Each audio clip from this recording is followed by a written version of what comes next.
તમારી કુંડલીમાં પણ આ યોગ છે તો તમે ખાસ છો। કુંડલીના કેટલાક ગ્રહ અને યોગને કારણે વ્યક્તિ ભાગ્યશાળી અને સફળ બને છે।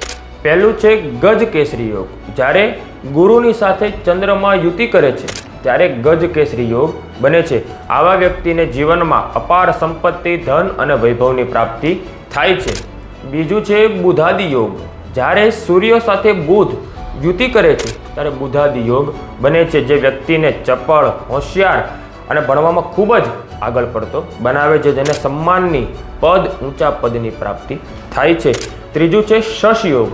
જ્યારે શનિ કેન્દ્ર સ્થાનમાં અથવા તો 10મા ભાવમાં પોતાની રાશિ મકર અથવા તો કુંભ સાથે હોય છે ત્યારે શશ યોગ બને છે, જે વ્યક્તિને રાજકીય લેવલ પર સારી સફળતા અપાવે છે, સન્માનમાં સારું માન, પદ અપાવે છે। તમારી કુંડલીમાં પણ આ યોગ છે તો જોવો।